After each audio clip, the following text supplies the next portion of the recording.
Hello guys, welcome to the WTS channel.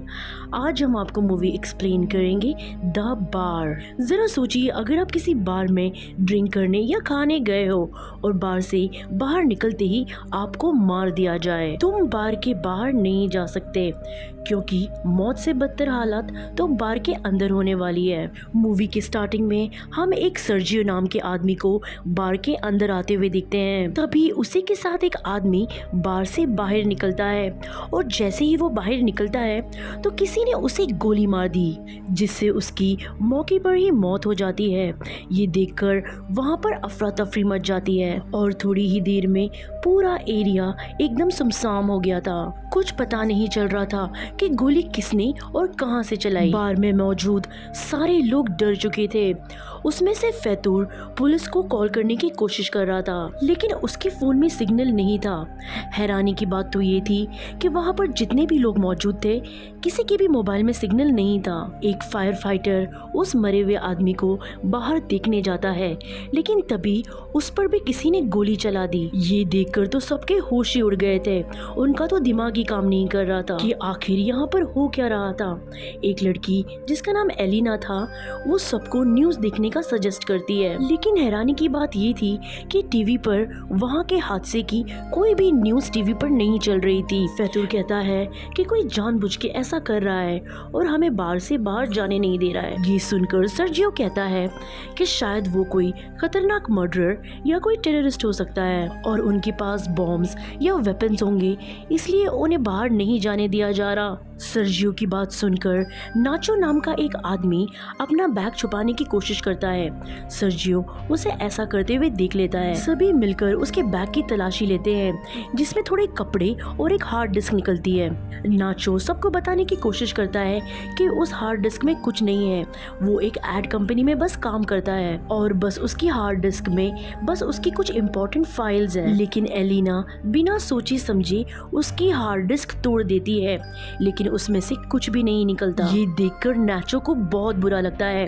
तभी नाचो table पे रखे एक बैग की तलाशी लेने का कहता है, जो कि सर्जियो का था। एम्पारो नाम की एक लेडी वो ब्रीफकेस ले लेती है, लेकिन सर्जियो उसे खोलने से मना कर रहा था। तभी वहाँ पर एक आदमी एम्पारो से वो ब्रीफकेस ले लेता है और वो जैसे ही उसे खोलता है तो उसमें से बहुत सारी लड़कियों के अंडरगारमेंट्स निकलते हैं। तभी उन्हें वॉशरूम से किसी की खांसने की आवाज़ आती है। दरवाज़ा अंदर से बंद था। ये लोग उस दरवाजे को तोड़ देते हैं। तब वो देखते हैं कि उसमें एक आदमी बेहोश पड़ा था और उस आदमी की हालत बहुत ही ख़राब थी। उस आदमी के हाथ में एक इंजेक्शन भी था।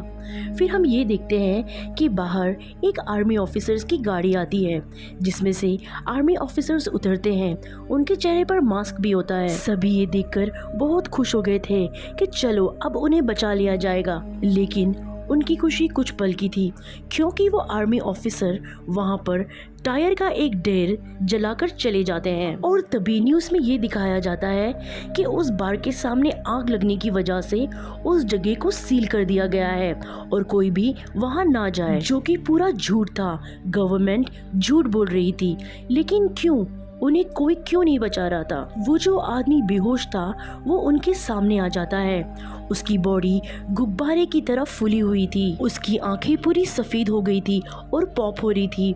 तभी वो जमीन पर गिरकर मर जाता है। मरने से पहले वो डोंट टच मी कहता है और उसके जब फोन को चेक किया जाता है तब ये पता चलता है कि वो आदमी एक आर्मी ऑफिसर है और एक रिसर्च टीम के साथ किसी वायरस पर काम कर रहा था। यहाँ लोगों को सारा मामला समझ आ गया था कि ये आदमी किसी वायरस से इन्फेक्टेड है और जो भी किसी ने उसे छुआ होगा या उसके सामान को हाथ लगाया होगा वो भी इन्फेक्टेड हो गया होगा। इसलिए वो लोग 5 लोगों को अलग कर देते हैं जिन्हें शक था कि वो इन्फेक्टेड है। वहाँ पर एक लेडी उस आदमी की लाश के साथ 5 इन्फेक्टेड लोगों को बेसमेंट में जाने के लिए कह रही थी। एंड्रेस नाम के एक आदमी के पास गन थी, इसलिए वो उन्हें धमका रहा था। इसलिए वो 5 लोग उस आदमी की लाश के साथ नीचे बेसमेंट में चले जाते हैं। ऊपर सिर्फ 3 लोग बचे थे, जो थे एम्पारो, सर्जियो और एंड्रयूज। नीचे टैनी नाम की एक लेडी को बहुत सफोकेशन हो रहा था, इसलिए उन्हें रिक्वेस्ट करती है कि प्लीज दरवाजा खोल दो, लेकिन कोई भी नहीं मानता। फिर वो खुद ही सीढ़ियों से चढ़कर दरवाजा खोलने की कोशिश करती है। वो दरवाजा खोलने की कोशिश करते करते खुद नीचे गिर जाती है।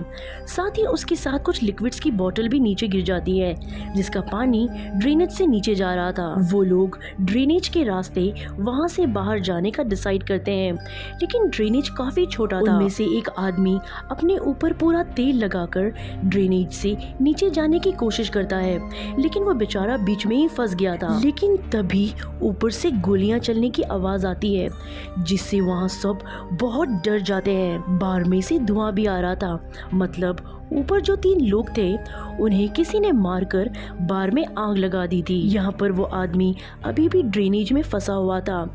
उसके जो साथी थे जैसा तैसा करके उसे उस ड्रेनेज से बाहर निकालते हैं, और कुछ घंटों बाद जब आग बुझ चुकी थी वो लोग ऊपर जाकर चेक करते हैं। बार पूरी तरीके से जल चुका था। कुछ लोग बाहर बार को सील कर रहे थे। वो लोग ऊपर आते हैं और शांत रहते हैं, क्योंकि अगर बाहर किसी को भी पता चल जाएगा कि कुछ लोग बार में अभी भी जिंदे हैं तो वो लोग इन्हें भी मार देंगे। तभी वहाँ पर जो आर्मी ऑफिसर मर चुका था उसका फोन रिंग करता है। एलिना उसकी चैट्स पढ़ती है। तभी एक आदमी उससे पूछता है कि तुम्हें एंटीडोज लेने के बाद अच्छा फील हो रहा था, जिस पर वो कहता है कि नहीं, मेरी हालत अभी भी वैसे ही है। तभी इन्हें ये पता चलता है कि उस वायरस का एंटीडोज भी है, इसीलिए उस आदमी के हाथ में इंजेक्शन मिली थी, और शायद वो इंजेक्शन एंटीडोज हो और उसके पास और भी बहुत सारे एंटीडोज हो। वो एंटीडोज ढूंढने के लिए उसकी लाश की तलाशी लेते हैं, लेकिन उन्हें कुछ भी नहीं मिलता। फिर वो लोग वॉशरूम में जाते हैं। तभी हम देखते हैं कि जो आदमी ड्रेनेज में फंसा हुआ था वो पहले से ही वॉशरूम में बैठा हुआ था और उसके हाथ में वैक्सीन्स थी। वो कहता है कि तुम लोगों में से एक को सैक्रिफाइस करना पड़ेगा, क्योंकि लोग 5 थे और वैक्सीन सिर्फ 4 थी। वो खुद को एक इंजेक्शन इंजेक्ट कर लेता है। इसमें नाचो को बहुत गुस्सा आता है और उन दोनों के बीच बहुत ज़्यादा लड़ाई होती है। वो एक दूसरे को बहुत मारते हैं और इसी हाथापाई में इंजेक्शन नीचे बेसमेंट में गिर जाते हैं।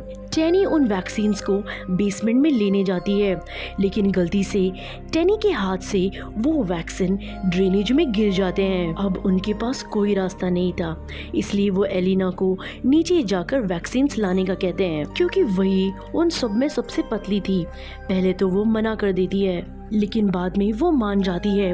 वो लोग उसकी पूरी बॉडी पर तेल लगाकर नीचे ड्रेनेज में धक्का देते हैं और बहुत मुश्किल के बाद एलिना नीचे ड्रेनेज में गिर जाती है और उसने वैक्सीन्स ढूंढ भी ली थी। नाचो उसे वैक्सीन्स ऊपर देने के लिए कहता है, लेकिन एलिना जानती है कि अगर उसने वैक्सीन दे दी तो ये चारों लोग मिलकर उसकी मदद नहीं करेंगे, क्योंकि अब वैक्सीन 3 थी और वो लोग 4। इसीलिए वो मना कर देती है और उन्हें खुद नीचे आकर लेने के लिए कहती है। एलिना ड्रेनेज से थोड़ा आगे जाती है और बाहर का रास्ता ढूंढने की कोशिश करती है। तभी एक जगह उसे थोड़ी रोशनी आ रही थी। वो एक जगह वैक्सीन्स को छुपा देती है। फिर जब वो बाहर देखती है तभी वहाँ पर बहुत सारे सोल्जर्स थे। वो मिलिट्री के सोल्जर्स सर्जियो, एंड्रियो और एम्पारो की बॉडी को जला रहे थे। इतनी देर में वहाँ पर नाचो और बाकी सब लोग भी वो ड्रेनेज को बड़ा कर नीचे आ गए थे। यहाँ पर एक बार फिर से नाचो और उस आदमी में फिर से लड़ाई चालू हो जाती है। तभी नाचो गन लेकर उस आदमी को मार देता है। अब नाचो के पास गन थी, इसलिए सब उसे डर रहे थे। नाचो एक आदमी को गन पॉइंट में लेकर एलिना से वैक्सीन्स मांगता है, जिस पर एलिना उसे वहीं ले जाने लगती है जहां पर उसने वैक्सीन्स छुपाई थी। वहां पर टीनी उस आदमी को पानी में डुबाकर मारने की कोशिश करती है। टीनी नाचो से कहती है कि तुम उसे मार दो ताकि हम तीनों की जान बच जाए। फिर टीनी नाचो से गन लेकर एक तरफ जाकर खुद को गन से मार देती है और एलिना अब वो 3 वैक्सीन उन्हें देती है।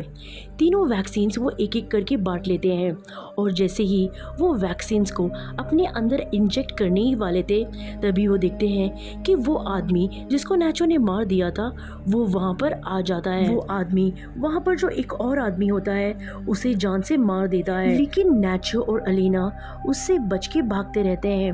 तभी भागते भागते उन्हें सामने एक सीढ़ियाँ नजर आती है। वो सीढ़ियों से ऊपर चढ़ने लगे थे लेकिन उनके पीछे वो आदमी भी था जो इन्हें पकड़ रहा था। तभी चढ़ते चढ़ते एलिना के हाथ से वैक्सीन नीचे गिर जाती है और अब वो नीचे जाके वैक्सीन भी नहीं ले सकते थे, इसलिए नाचो अपनी वैक्सीन एलिना को दे देता है और उस आदमी के साथ खुद नीचे गिर जाता है और मौके पर उन दोनों की मौत हो जाती है।